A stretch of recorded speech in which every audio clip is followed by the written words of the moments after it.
Everybody's talking about a rental crisis on the island of Puerto Rico in 2026. And as a real estate investor for over 26 years, and having done tens of millions of dollars worth of deals, I know the signs to look for at this point. So I'm going to show you the things that always happen before a rental crisis. And then we'll take a look at if they're occurring here on the island of Puerto Rico now. Here are the 6 major warning signs for any major rental crisis. Number 1, when rents start outpacing income fast. When rental prices climb faster than wages do for 2 or 3 years in a row, boom, that's a pressure cooker. You'll see people start doubling up, moving back home with their parents, and cutting out non-essentials. Look, that's the first crack in the system, but not the last. And when rents become aspirational instead of attainable, that's when you know a crisis is brewing. Number 2, construction actually slows down right as the population growth goes up. Classic economics. More people on the market and fewer newer units equal a rental explosion. And developers, or when developers stop building because finances dry up, or materials get too expensive, or interest rates go through the roof, sometimes permitting can become a nightmare. That's when shortages start to form. And guys, shortages always show up before the headline of rental crisis. Number 3, when housing stock ages out and is no longer usable, which is something that you see regularly on the island of Puerto Rico. In fact, in every neighborhood on the island of Puerto Rico, you see what we like to call zombie houses. That's old stock houses that have aged out. They've become unlivable. And until they get a value-add real estate investor to buy them up and fix them up and get them back into the market, they just sit there and they're not a part of the rental market, and it causes a housing shortage. It causes rental prices to go up.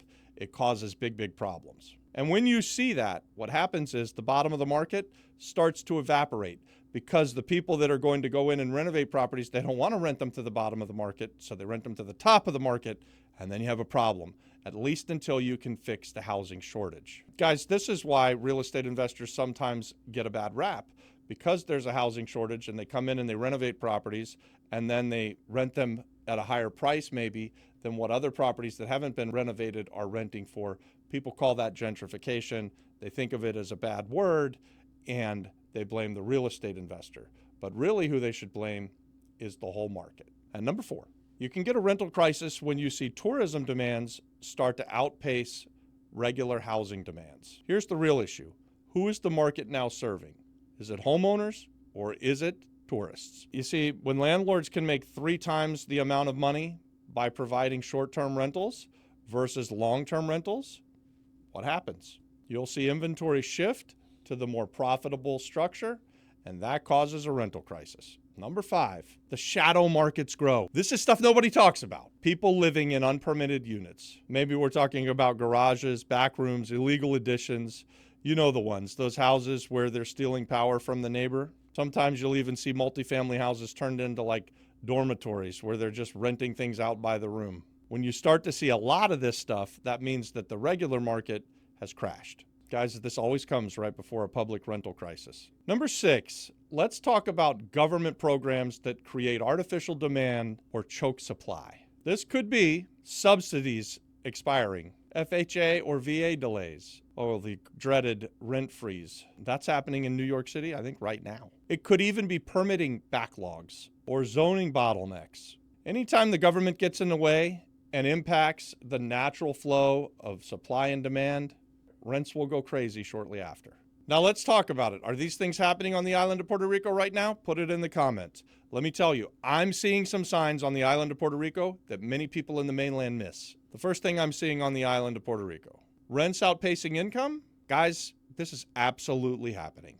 Wages, while they have been rising, are rising slowly, and rents have been rising much more rapidly. In towns or neighborhoods like Santurce, Dorado, Guaynabo, rents have jumped up 20%, and in some of those more affluent areas, even more. And guys, wages haven't grown that fast, at least not for most people. So this, I would put in the checkmark box of, this could be a sign of a 2026 rental problem for the island of Puerto Rico. Let's talk about sign number 2. Construction slowing down. Guys, construction slowing down? This isn't a big yes. We're seeing signs that construction is going fast. In fact, when I first moved to the island of Puerto Rico, first came in 2017, I moved here in early 2018. there was basically no new construction on the island of Puerto Rico. And now, if you visit the island and drive around, you're going to see neighborhoods being built. You're going to see malls or strip malls being put up, hospitality plays. You're going to see cranes littering the skylines of the metro area of the island. That's San Juan and all of the neighborhoods around it, or the towns around it. Guys, we're having a bit of a building boom on the island of Puerto Rico. So this one is not looking like it's going to cause the rental crisis. Let's talk about sign number 3. Aging housing stock exiting the market. Where do you think this gets a check mark? Put it in the frickin' comments, guys. We talk about this every single day on this YouTube channel. Obviously, this is a check mark in the yes.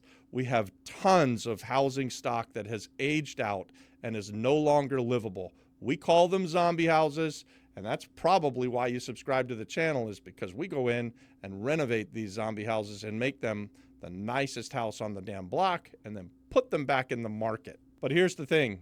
I'm just one guy, and we have a small business, so we're not even making a dent. There's over 300,000 of these houses that have been sitting there vacant and decaying for decades, and so they're not even in the market. In fact, the island says that it's got a housing shortage of over 250,000 homes. But there's over 300,000 zombie homes on the island. Seems to me like some real estate investors could come in and renovate those properties and fix a housing crisis. Are there reasons why these houses become zombie houses and sit decayed and distressed? Of course. They get stuck in probate. They have lots of different heirs who are fighting with each other about whether they should fix it, whether they should sell it, and then it just gets sitting there and forgotten about. And forgotten houses, they fall apart. And they're not a part of the economy. So it's a big problem. This is the Achilles heel, actually, for the island of Puerto Rico, and it's probably the biggest reason that the island has this problem, and that if there's going to be a rental crisis, this is the likely culprit as to why. This is, to me, the biggest red flag that the island has. These houses create a shortage. They cause rents to go up. They cause everything to become more expensive. So sign number 4, tourism outcompeting local renters. This one is a yes for me. I would put that check mark in that there's a lot of properties that have been taken off of the market and turned into Airbnbs. Maybe they're going to come back in 2026 because too many of them went that way and they're going to fail, but let's see what happens. But for sure, short-term rentals are rising in neighborhoods all across the island of Puerto Rico. And while they're not the main problem, because I think it's the zombie houses, not the short-term rentals, they are a problem. And they often take it on the chin, and people get blamed for rising rents because they turn their rental property into an Airbnb property. Here's the real issue. Look, Puerto Rico needs more quality inventory, not fewer short-term rentals. More than enough to go around. We just talked about it a few minutes ago with 300,000 zombie houses. We need more real estate investors. We need more people to come in and do the value-add real estate investing and solve the problem of the housing shortage on the island of Puerto Rico. Let's talk about sign number 5. This shadow market thing, I'm not sure that this gets the check mark or doesn't get the check mark on the island of Puerto Rico.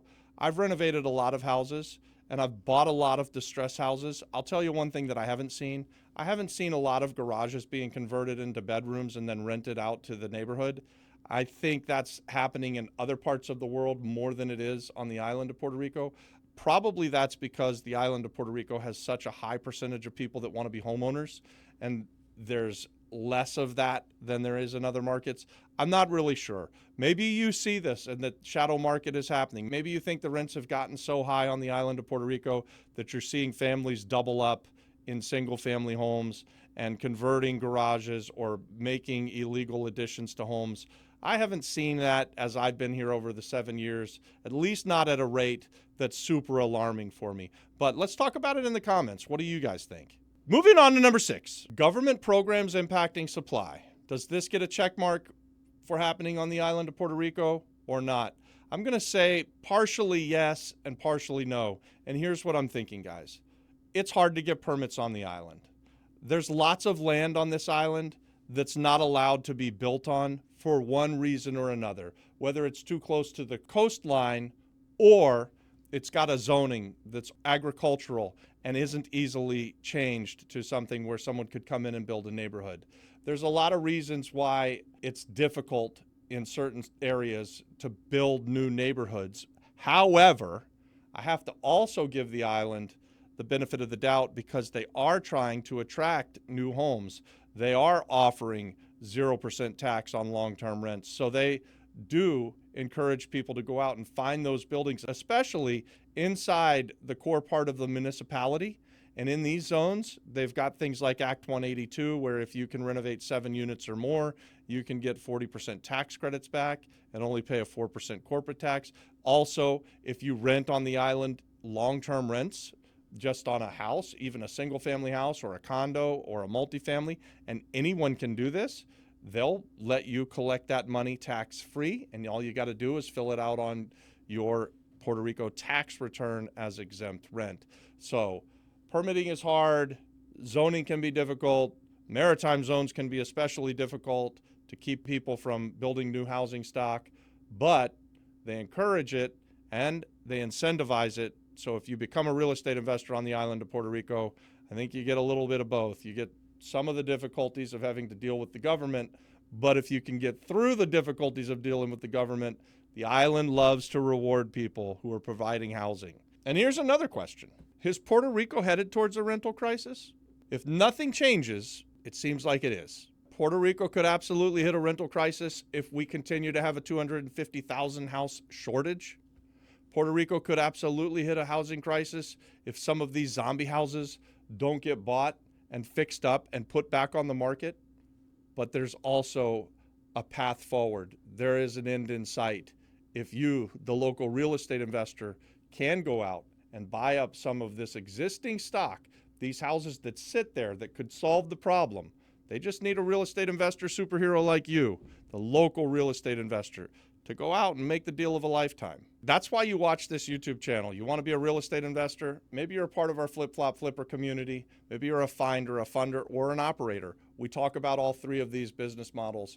You, the local real estate investor, can go out and solve this problem.